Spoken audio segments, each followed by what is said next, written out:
السلام عليكم ورحمة الله وبركاته. ازيكم يا حبايبي؟ عاملين ايه؟ يا رب تكونوا بخير وفي احسن حال يا رب. معاكم سلوى الصديق لفرش العرايس. قبل ما نبتدي الفيديو نصلي على الحبيب المصطفى صلى الله عليه وسلم. اللهم صل وسلم وزد وبارك عليك يا حبيبي يا رسول الله. معنا النهارده شقة عروسة جديدة، يا رب شغلي فيها يعجبكم. قبل ما نبتدي الفيديو بقى ما تنسونيش في اللايك والاشتراك في القناة وتشيروا الفيديو كتير علشان كل العرايس تشوفه وتدعموني كده حبايب قلبي وتكبروا القناة وتدعوا العروسة بالبركة والهنا والسعادة. ونقول بقى بسم الله ما شاء الله لا قوة إلا بالله. بداية الشقة كده كان في ركن حرف ال بسم الله ما شاء الله باللون الكافيه، وكانوا مدخلين معاها كوشان ألوان كده عشان يكسروا اللون، لأن الستاير برضو كافيه والسجاد. اللهم بارك، ربنا يسعدها يا رب ويهنيها. هنا اللهم بارك كانوا عاملين تجاليد كده في ورا الشاشة. كان في 2 باف كده زيادة عشان الزيادة في العدد مساعد مع الركنة. بسم الله ما شاء الله. هنا كانت ترابيزة كده ب4 كراسي برضو باللون الكافيه، وكان هنا الجزامة كانت ورا باب الشقة. ما شاء الله لا قوة إلا بالله. حطيت لها العلبة بتاعت التسالي وعلبة المناديل كده على الترابيزة. ما شاء الله لا قوة إلا بالله، ربنا يسعدها يا رب ويهنيها. كان معانا بقى قطعة النيش بتاعتها كده 2 قطعة نيش، وفي النص البوفيه. حط لها الشمعدان ده كده على البوفيه والمبخرة. تعالوا نشوف محتويات النيش مع بعض. بسم الله ما شاء الله. حط لها طقم الخشاف الكريستال ده ومعاه طقم كاسات كريستال، وهنا برضو طقم قارورة كريستال مع طقم كاسات. حطت لها هنا طقم الشاي والجاتوه من تحت، حطت لها الباقي طقم الصيني جزء منه. بسم الله ما شاء الله لا قوة إلا بالله. كانت أذواقها كلها عالية، اللهم بارك، ربنا يسعدها يا رب ويهنيها. ما شاء الله. هنا بقى قطعة البوفيه بتاعتها، اللهم بارك.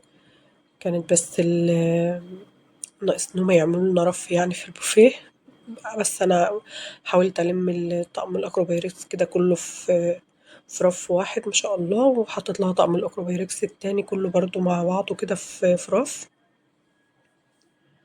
عشان ما كانش معايا يعني أماكن زي ما حضراتكم شايفين.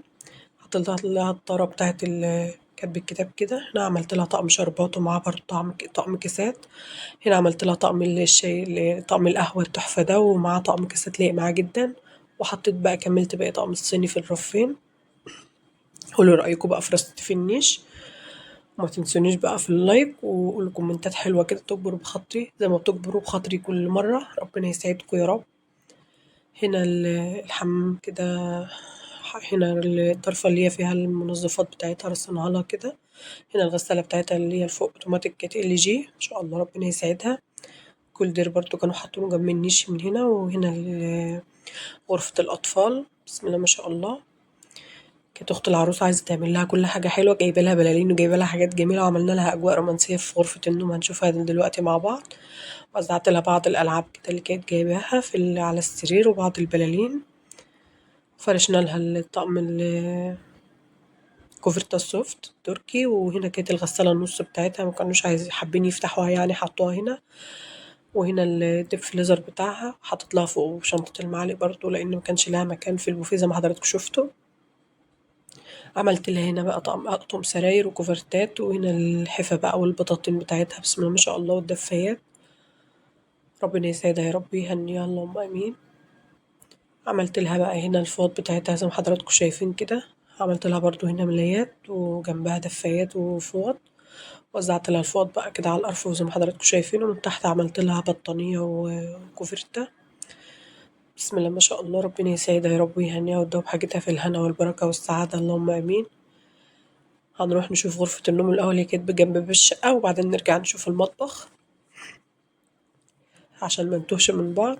حبيت أسيب لكم المطبخ للآخر ونشوف بقى غرفة النوم والأجواء الرومانسية اللي احنا عاملينها. بسم الله ما شاء الله ربنا يسعدها يا رب ويهنيها اللهم آمين. كده الدلاية بتاعت غرفة النوم كانت ما شاء الله كانت جميلة اللهم بارك. هنا التسريحة بتاعتها والشماعة. عملت لها كده بلالين على الأرض. كنت جايبة البلالين الصغيرة دي زينت بيها السرير والورد المجفف، وحطيت لها البوكيه بتاع الخطوبة بتاعتها ومنديل كاتب الكتاب، وحطيت لها المصحف كده. هنا بقى وزعت لها البرفان بتاعها والميك اب في المنظم كده زي ما حضراتكم شايفين. وباقي الحاجة بقى في الأدراج. اللهم بارك، ربنا يسعدها يا رب ويهنيها اللهم آمين.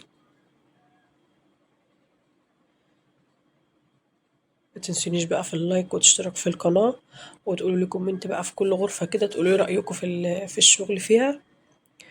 ساعة كان هنا بقى عاملين منظم كده، عملنا في الحاجات بتاعتها يعني، حطينا فيها التوك كده زي ما حضراتكم شايفين. وزعت لها باقي الاكسسوارات والسبريهات بتاعتها عشان ما نسحمش التسريحة. وباقي حاجتها كده في الأدراج زي ما حضراتكم شايفين، والأجهزة بتاعتها في الضرفة دي. ما شاء الله ربنا يسعدها يا رب. كان برضو المفرش بتاعها اللي هو التركي السوفت، نفس المفرش بتاع أوضة الأطفال. عملت لها هنا الملايات بتاعت السرير الكبير، وحطيت لها لحاف كده تحت اللبس الخروج بتاعها، مكانش له مكان معايا إلا كده. هنا بقى عملت لها اللبس بتاعها البيتي كله ما شاء الله، شيته من فوق زي ما حضراتكم شايفين كده اللهم بارك. ومن تحت بقى حطيت لها كل الصيف بتاعها، وسيبنا الرف الصغير اللي تحت ده للعريس. يا رب يسعدهم ويهنيهم يا رب. عملت لها هنا بقى فوط ودفايات وكوفرتات، كوفرتات السرير الكبير، وفوط استعمالها تحت ايديها ما شاء الله. وباقي الفوط في الغرفة التانية زي ما حضراتكم شفتوها. كان لون الكافيه هو المسيطر على الشقة زي ما حضراتكم شايفين كده، العفش والستاير والسجاد والركنة وكل حاجة ما شاء الله. وأذواقهم كانت عالية اللهم بارك. هنا بقى تعالوا ندخل على المطبخ. المطبخ برضو كان اللهم بارك، مع ان ما كانش معايا مساحات كتير تحت، بس حاولنا نستغل المساحة، وهتشوفوا دلوقتي وتقولوا رأيكم بقى في الكومنتات. هنا بقى الرخامة بتاعتها تحسوا ان هي زحمة، بس هي اللهم بارك كانت جايبة حاجات كتير، وكانت اخت العروسة عايزة تفرحها بكل حاجة. واخوها ربنا يبارك فيه يا رب ويصلح حاله ويبارك له في ولاده اللهم امين، مش مقصر ويقول لي شوف انت عايزه ايه وانا اجيبهولك. يا رب يبارك له ويرزقه من حيث لا يعلم ولا يدري ولا يحتسب اللهم امين. حط لها الطقم جيلي فوق الفرن كده زي ما حضراتكم شفتوا. كل حاجه بقى شارحه نفسها وانتوا عارفين. هنا حطيت لها في الزاويه دي طقم من لامين من فوق، ومن تحت طقم الاكروبال. انا حطيت الاطباق منه في الرشاقة تستعملها، وحطيت باقي الطقم بقى هنا زي ما حضراتكم شايفين كده، برضو يبقى جنب ايديها، والميلامين من فوق. الضرفة دي بقى عملتها لها للحاجات اللي هي حلة الضغط، الحاجات اللي مش هستعملها هي بعيدة عنها يعني. حافظ الطعام والترامس، ومن فوق الأطقم طقم البايركس الصواني والقوارب. هنا بقى كان نيش المطبخ بسم الله ما شاء الله، عملت لها طقم شربات كده وبولات الجيلي. وهنا طقم شربات برضو، وزعت بولات الجيلي والسكرية ده حطيتها في النص. وهنا برضو طقم شربات وبعض الكاسات، وهنا الكاسات الجيلي وكاسات تانية لتقديم الضيوف. هنا كان تربو. ما عندناش بقى الا الضرفتين دول. حطيت هنا الطاسات والجريل كده والصواني، ومن تحت صواني وحطوا بقى كانوا جايبين الخزين بتاعها، حطينا لها ازازتين الزيت دول برضه يبقوا قريبين للبوتاجاز. دي اقرب ضلفة واقرب مكان. كانت الضلفة دي والزاوية دي بس. جمعت لها بقى في الزاوية دي اللهم بارك، اخدت مني كذا طقم حلل. حطيت لها من فوق 3 أطقم الجرانيت والتيفال والصاج اللي هو داخله جرانيت ده في الرف اللي فوق كده زي ما حضراتكم شايفين. ومن تحت حطيت لها الألمونيا اللي هي الشاورما والستيل. حطيت بقى معاهم كنك وبراريد وكلام من ده. حاولنا نستغل المساحة يعني. هنا كان البوتاجاز كان يونيفرسال. حط لها طقم التوابل كده جنب البوتاجاز، وطقم توزيع. هنا بقى الأدراج بقى وزعت لها فيها الرفايع بتاعتها بسم الله ما شاء الله لا قوة إلا بالله. كان في منظم كده.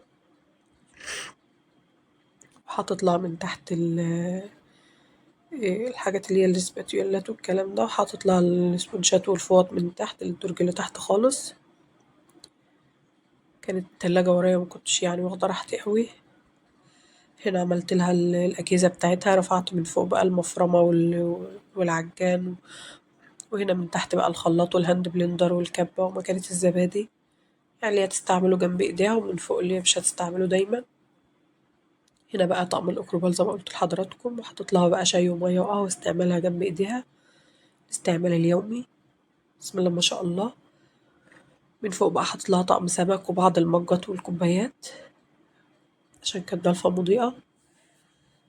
وهنا بقى حطيت لها طقم الصواني اللي هي البايركس دي، مع برضو كاسات جيلي وكوبايات وحاجات تستعملها برضو جنب ايديها. هطلع هنا طقم الشوربة وطقم السكاكين. تحت الحوض بقى كان كيس الأنبوبة، وكان البلاستيك كان معتولة هنا كله، علب التلاجة كده مكانش معايا المكان ده. وحط لها طقم الحل الألمونيا برضو اللي هو الكسرونات دي، كانت مامة العروسة مهتمية بيه فحطته لها هنا، قلت لها باين اهو. وبعد بقى البلاستيك اللي هو الكبير. كده المطبخ يكون معانا خلص. قولوا لي بقى رأيكم في الكومنتات، استغليت الأماكن صح وحطيت كل حاجة في مكانها ولا لأ. وادعوا للعروسة بالبركة والهنا والسعادة، وادعوا لكل عرايسنا، وادعوا لكل حبايبنا، وربنا يا رب يعين كل واحد على اللي هو فيه، ويزوج بنات المسلمين اللهم آمين. وادعوا للثانوية العامة ما تنسوهاش في الدعاء، وربنا يسعدهم يا رب ويهنيهم. وإن شاء الله أشوفكم على خير وفي شقة عروسة جديدة. وما تنسونيش في الدعاء بالله عليكم في الكومنتات، وتشجعوني كده علشان ما أتأخرش عليكم تاني. وأشوفكم إن شاء الله على خير وفي شقة جديدة وفيديو جديد، والسلام عليكم ورحمة الله وبركاته.